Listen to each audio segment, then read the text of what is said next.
Boa tarde. O projeto que regulamenta o quanto pode ser retido pela construtora em caso de arrependimento do comprador do imóvel, o chamado distrato, foi debatido na Comissão de Assuntos Econômicos. A votação ficou para a semana que vem. Segundo a associação que representa as incorporadoras de imóveis, os distratos representam 42,9% do volume total das vendas. Como não há legislação que fixe um percentual de devolução do que já foi pago aos compradores, os distratos têm sido resolvidos pela Justiça e cada juiz tem decidido de forma diferente. O relator lembra que a especulação tem causado prejuízos e instabilidade para o setor imobiliário e da construção civil, causando demissões. Como consequência da crise econômica, com elevado reflexo social e do alto volume de distratos, houve uma grande redução no volume de lançamentos no mercado. Segundo estudos feitos pela FIP, entre 2010 e 2013, eram lançadas anualmente em nosso país cerca de 859 mil unidades imobiliárias, dados oficiais da FIP. Com o advento da crise econômica, no período 2014-2017, esta média caiu para cerca de 454 mil unidades, ou seja, uma redução de 47% da atividade econômica nesse segmento empreendedor. O projeto estabelece que o comprador pode desistir do imóvel até se já estiver morando nele. Nesse caso, poderá receber até 25% de tudo que já foi pago. Mas a empresa pode descontar os prejuízos pelo uso do imóvel e as despesas com corretagem, publicidade e cartório, por exemplo. O texto estabelece ainda uma multa de 50% nos casos de devolução de imóveis que forem construídos no chamado regime de afetação, que é quando o empreendimento tem o seu patrimônio separado do da construtora e cada prédio tem um CNPJ diferente com o objetivo de proteger os direitos dos compradores. A posição do governo é de aprovação. Eu queria pedir que a gente pudesse não pedir vista, aprovar uma urgência aqui e discutir no plenário da Casa qualquer tipo de mudança a ser feita, mas a gente ganharia, o tempo necessário, tendo em vista a premência do calendário. Apesar do pedido do líder do governo de votar a matéria com urgência, vários senadores pediram vistas do projeto e argumentaram que a proposta não diferencia o comprador do especulador e que precisa prever valores diferentes para a desistência motivada e imotivada. No caso do comprador que desiste do lote, e normalmente quem compra lote, nesses casos, a maioria absoluta compra lote e depois por desemprego, por necessidade, é obrigada a devolver, olhem só, a multa é de 10% do valor do contrato. Então, um terreno que custa 100 mil reais, ele já pagou 10 mil e desiste, senador Armando, ele vai ter que devolver para a construtora 80. Nós fizemos um projeto no ano passado, é o 288, que exatamente estabelece duas condições: a rescisão motivada e a imotivada. A motivada tem muito mais esse aspecto do caráter social, ou seja, o impacto que um cidadão comprador pudesse ter tido em função de acontecimentos adversos, sobretudo o desemprego. E o projeto do senador Dalírio, na minha avaliação, é muito melhor do que esse projeto que veio da Câmara, na minha avaliação. Então, eu acho que seria possível, não sei se a senadora Simone entende assim, construir algo nesse período aí da vistas, de modo a que a gente pudesse fazer um acordo mínimo e que ensejasse a possibilidade de votação nesses próximos dias. A audiência pública na Comissão de Agricultura discutiu a situação de alguns dos programas voltados para os pequenos agricultores. O Garantia Safra e o Programa de Aquisição de Alimentos visam socorrer pequenos agricultores cuja safra é prejudicada por fenômenos como secas e inundações. Para se beneficiar, a perda da safra precisa ser de pelo menos 50%. A renda bruta mensal da família não pode ser superior a um salário mínimo e meio. A propriedade tem que ter entre 0,6 e 5 hectares de terra. E a plantação tem que ser de arroz, feijão, milho, mandioca ou algodão. O dinheiro é um alívio para quem teve prejuízos inesperados. Nessa safra nós vamos ter 903.452 agricultores, a safra 17/18, né, que estão protegidos pelo Garantia Safra. Aqui a gente pode perceber a importância do programa para a economia e para o município, né? Quando o município investe na safra 15/16 50 milhões, né, no caso que houve de perda, né, reconhecida, né, os municípios tiveram um incremento na economia de 735 milhões. Né? Quando a gente pensa nos pequenos municípios da região Nordeste e agricultores que basicamente vivem da subsistência, esse recurso é muito importante porque vai gerar economia, vai movimentar a economia. Mas os senadores estão preocupados com a baixa eficiência da política e o excesso de burocracia. A Controladoria Geral e o Tribunal de Contas da União têm acompanhado os programas e defendem sua melhoria. Também no debate, cobrança por um melhor preparo de técnicos que lidam com a aplicação desses recursos. Por todo esse processo, a gente entende que é mais efetivo para a política que ela bloqueie preventivamente quem não deve entrar, do que efetivamente, após o pagamento, ela tentar receber esses valores. Como trazer recurso orçamentário para capacitar os conselheiros e conselheiras que, historicamente, foram abandonados e não temos, hoje, uma rubrica nem na SEAD, em qualquer uma outra parte, que possa enfatizar e capacitar os conselheiros. Ele gastou R$1 milhão só para mandar um boleto para dizer que o cara estava irregular. Só para notificar. Só para... Não, então, Arnaldo, dinheiro tem aqui.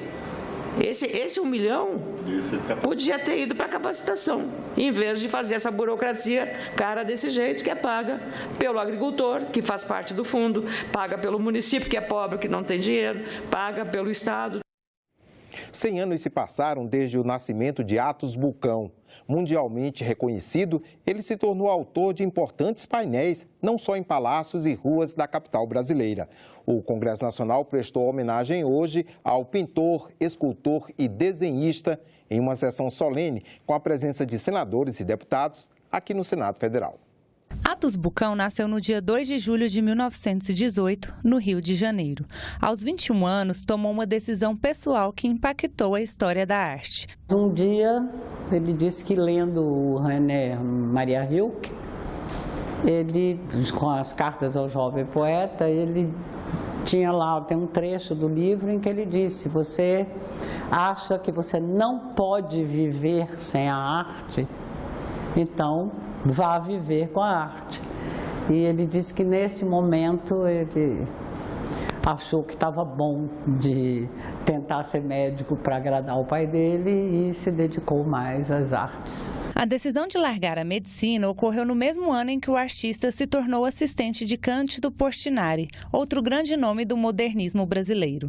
Eles trabalharam juntos na Igreja da Pampulha, em Belo Horizonte, na execução do mural de São Francisco de Assis. Atos conviveu e ficou amigo de outros artistas, entre eles Roberto Burle Marx. Começou a colaborar com Oscar Niemeyer em 1955 e 2 anos depois já fazia parte da equipe que iria construir Brasília, onde morou pelo resto da vida. Eu, no princípio, pensei que o meu mundo, minha galáxia, fosse teatro, mas vi que não era. Pouco a pouco, eu gostava de desenhar desde criança, mas não dava muita importância a fazer isso. Mas gostava muito de pintura, de salões de belas artes. No Rio havia o hábito, né, de frequentar salões. E foi por isso a coisa aconteceu assim. Eu comecei a ver mais exposições. No meio de arte eu conheci pintores, eu fiquei amigo dos Cria, do Bianco, depois do Burle Marx. Depois do Burle Marx me apresentou o Niemeyer. E assim eu fui achando a minha turma, né, como se diz.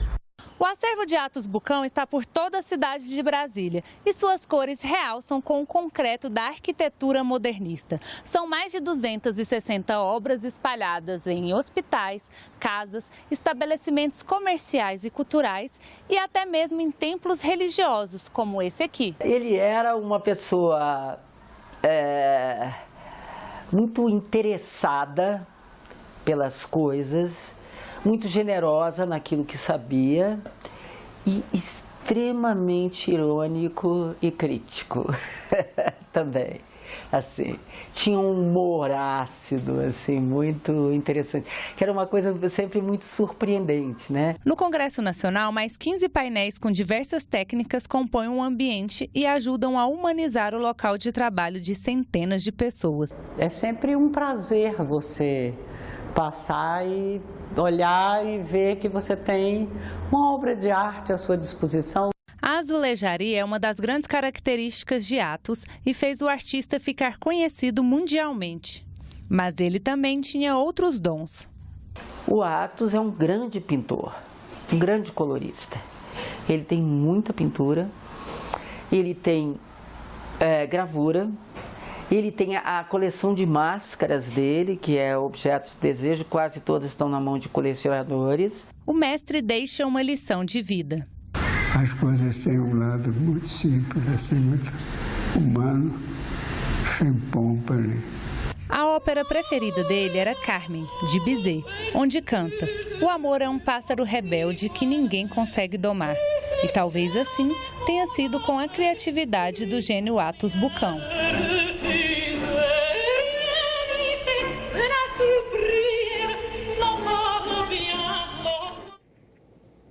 O Senado comemora o centenário de Atos Bucão também com uma exposição com projetos originais, gravuras e azulejos do artista.